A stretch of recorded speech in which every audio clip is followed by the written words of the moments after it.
شفاعة صلوا عليه وسلموا تسليما اللهم صل وسلم وبارك عليه وعلى آله.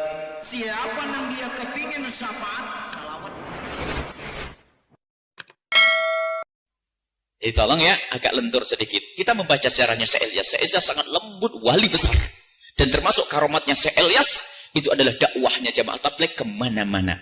Tapi tolong pengikut Jamaah Tabligh harus paham. Bukan sekedar, ada namanya mabrur, tertipu dengan kelompok. Nanti suatu ketika kita ingatkan. Jangan berbangga dengan kelompok. Artinya apa? Sombong maksudnya. Oh, al-bahjah. Jamaah. Kalau belum ikut jamaah, belum. Benar. Kalau tidak ikut, ini sudah masuk bab mabrur. Dengan kelompok, tertipu dengan kelompok, hati-hati, itu juga membahayakan. Kepada para teman-teman saudara yang Jamaah Tabligh, tolong harus kembalilah kepada manhajnya Syekh Ilyas secara sesungguhnya. Syekh Ilyas adalah wali besar, punya karomat luar biasa, berakidah Maturidiyah dan juga faham akidah Asy'ari. Anja Channel.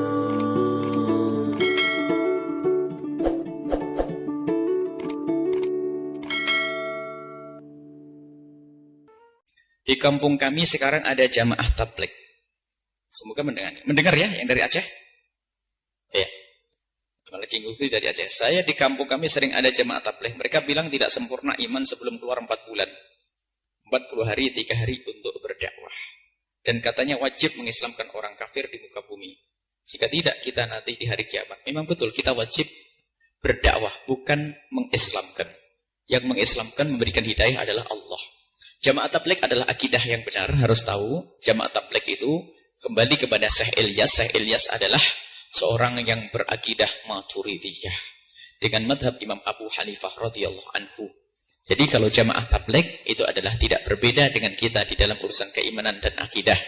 Dan masyarakat Indonesia yang mengikuti Jamaah Tabligh secara manhaj adalah manhaj Jamaah Tabligh Syekh Ilyas. Akan tapi karena di Indonesia mereka mohon tetap Anda bermadhab Imam Syafi'i. Sebab Syekh Ilyas tidak pernah memaksa orang yang madhab Syafi'i belajar madhab Imam Abu Hanifah. Jadi tolong Jamaah Tabligh yang ada di Indonesia, Anda harus tetap kuat di dalam madhab Imam Syafi'i. Karena Syekh Ilyas adalah bermadhab Abu Hanifah. Jadi jangan dirubah, karena Anda akan repot. Kemudian, Anda pun masalah 4 bulan itu himbauan, bukan suatu kewajiban. Kalau urusan dakwah tidak hanya 4 bulan, wahai kaum muslimin. Kalau Anda punya ilmu setiap hari sampai mati. Kalau 20 tahun juga 20 tahun. Jadi bukan urusan 4 bulan atau 3 bulan atau 3 minggu. Akan tapi nanti ada. Jangan dipilah-pilah. Jamaah Tabligh adalah akidah yang benar. Al-Bahjah juga. Kalau Al-Bahjah tidak hanya 4 bulan. Setiap hari Anda harus berdakwah. Abadah apakah berbeda dengan jabatan? Ya enggak. Kita menerjemahkan perintah Nabi. Mengajak orang setiap saat. Bukan 4 bulan. Bukan seminggu. Bukan 3 hari. Ada pun cara berdakwah boleh keluar. Anda keluar boleh. Akan tapi ada yang tidak bisa keluar. Nah kalau saya keluar 4 bulan gimana? Memang ada salah satu dari Jamaah Tabligh memaksa. Punya ini harus khuruj. Harus keluar. Insya Allah ente ini. Kalau Anda memberitahu saya terima, tapi kalau ngajak saya punya tanggung jawab besar. Mau umroh saja bingung, jadwalnya mundur-mundur, umroh ini, umroh tinggalkan majelis. Yang kita tinggalkan majelis, kita punya rutinan. Ya nggak bisa. Dan saya punya guru Jamaah Tabligh rata-rata. Akan tapi setelah mereka punya kewajiban, mereka tidak akan istilah khuruj itu. Jadi tolong difahami wahai para Jamaah Tabligh, khuruj itu adalah disesuaikan dengan keadaan tertentu. Loh kalau Anda punya musola yang harus diramaikan di kampungnya, khuruj Anda setiap hari sampai mati di musola itu, di madrasah itu. Tapi ada sisi lain, lihat ada orang menganggap picik kepada Jamaah Tabligh itu salah. Memang ada satu kemiripan bajunya. Bajunya sunnah Jamaah Tabligh berjenggot, itu sunnah. Memang ada orang suka mencaci maki pakai jenggot ya. Hati-hati jangan dasar jenggot, si celana cingkrang. Hati-hati, celana cingkrang itu yang benar. Celana cingkrang itu yang benar, memang di atas mata kaki itu yang benar. Kalau diturunkan, ya memang lebih baik diangkat sedikit. Cuman perbedaan antara ulama, kalau bertanya yang lebih bagus, tetap celana cingkrang itu lebih bagus. Pakai jenggot, iya. Cuman kadang-kadang ini ulama, apa ulama? Orang-orang kita ini, jenggot, celana cingkrang.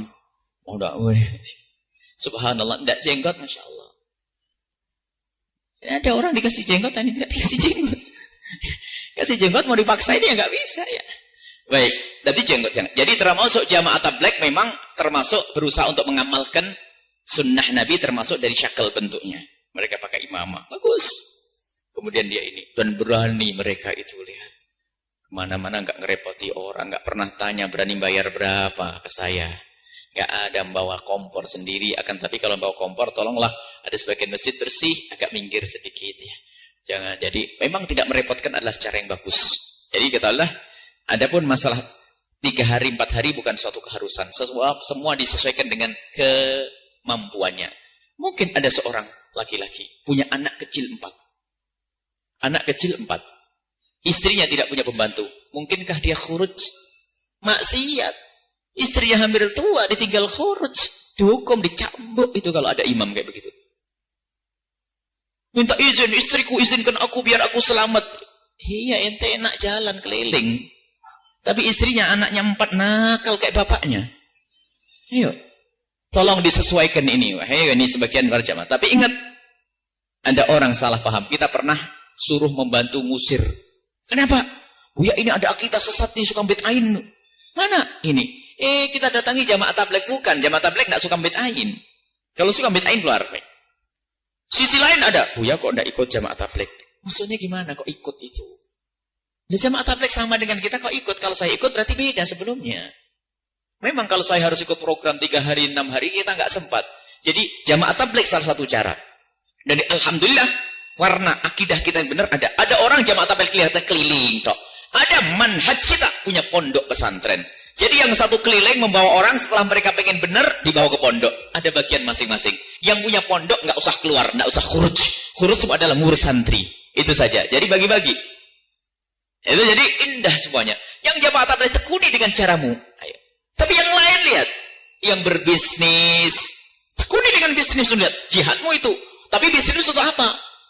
Untuk yang dakwah itu dibiayai, yang jamaah tabligh dibiayai, yang pondok dibiayai. Anda kerjaannya masing-masing.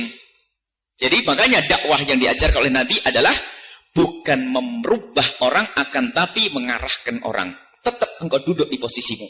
Jadi pejabat ahli surga, jadi orang kaya ahli surga, melarat pun ahli surga. Gitu loh. Jadi yuk diarahkan seperti itu. Bukan harus ikut nanti. Terus ini seorang manajer sebuah perusahaan yang berjuang untuk Islam, khuruj 4 bulan. Bubar.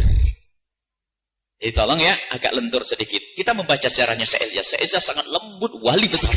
Dan termasuk karomatnya Syekh Ilyas, itu adalah dakwahnya jamaah tabligh kemana-mana. Tapi tolong pengikut jamaah tabligh harus paham. Bukan sekedar, ada namanya mahrur, tertipu dengan kelompok. Nanti suatu ketika kita ingatkan. Jangan berbangga dengan kelompok. Artinya apa? Sombong maksudnya. Oh, al-bahjah. Jamaah. Kalau belum ikut jamaah, belum benar. Kalau tidak ikut, ini sudah masuk bab makrur dengan kelompok, tertipu dengan kelompok, hati-hati. Itu juga membahayakan. Ini itulah yang bertanya dari Aceh. Anda perlu kerjasama dengan mereka. Mereka sangat kuat dalam berdakwah. Tapi sisi lain memang kepada para teman-teman saudara yang jamaah tabligh, tolong harus kembalilah kepada manhajnya Syekh Ilyas secara sesungguhnya. Syekh Ilyas adalah wali besar, punya karomat luar biasa, berakidah Maturidiyah dan juga faham akidah Asy'ariyah.